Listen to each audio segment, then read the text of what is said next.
At your lowest of lows, you're in a basement, and you have to gradually get up all those stairs to get to that door that has the light. And each step is one thing to help you, and CMHA is one of my steps. My doctor is another step. If one of those steps breaks, you can't get to the top.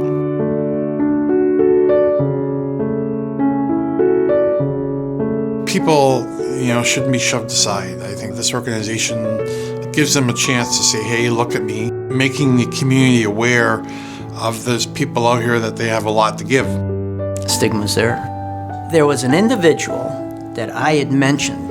Well, my son, I'm not sure if you're aware of it or not, but he does have paranoid schizophrenia. And his first reaction was, oh, I feel so sorry for you. And that struck me, and I'm thinking, well, why should you feel sorry for him? What if my son had diabetes? He would be taking insulin, and you wouldn't have made that comment. My son has schizophrenia, and he's taking his medication. And he's just the same as a diabetic. And I guess that struck me, that you're back again to the stigma. It's not an illness any more than a physical illness is. You can't see it, but that's okay.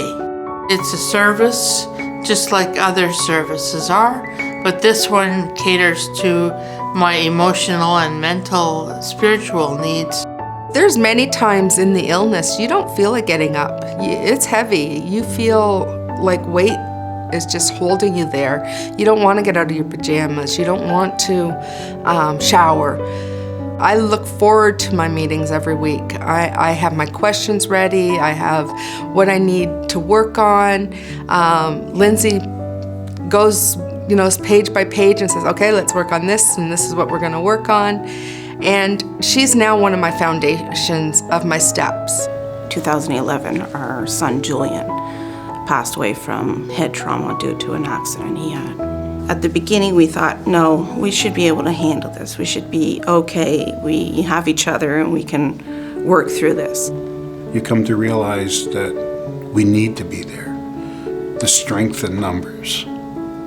Nobody in the outside world, no matter on how close they are, brother, sister, mother, father, have any clue other than the parents in that room. Having a down day or down time and the phone rings and it's Colleen. And I've asked her, how do you know I needed to talk to you? How do you know that I needed to connect to you? And it's just, the compassion they have, the door is always open. Unfortunately, the wheel will never stop. There will be other parents thrown into that river. You participate when you can, but if all you do is come in with your antenna up and your ears open, there's a benefit to that. With the program, we were able to find comfort knowing that we are very much normal. Just that we had to find what they call a new normal, a new way of living, a new way of coping with our grief, and learn how to mourn our son. People that are mentally ill feel alone, isolated. They have nowhere to go where they can feel comfortable.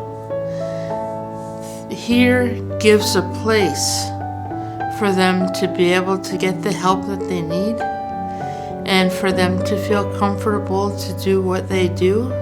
And mental illness is not any worse or better than physical illness. And we have to have that attitude in our society. CMHA gives you the extra added voice to live. The mental health problem of that individual is at the forefront of CMHA. You're not alone in your journey. It's nice to have an organization like this because the voices can be heard.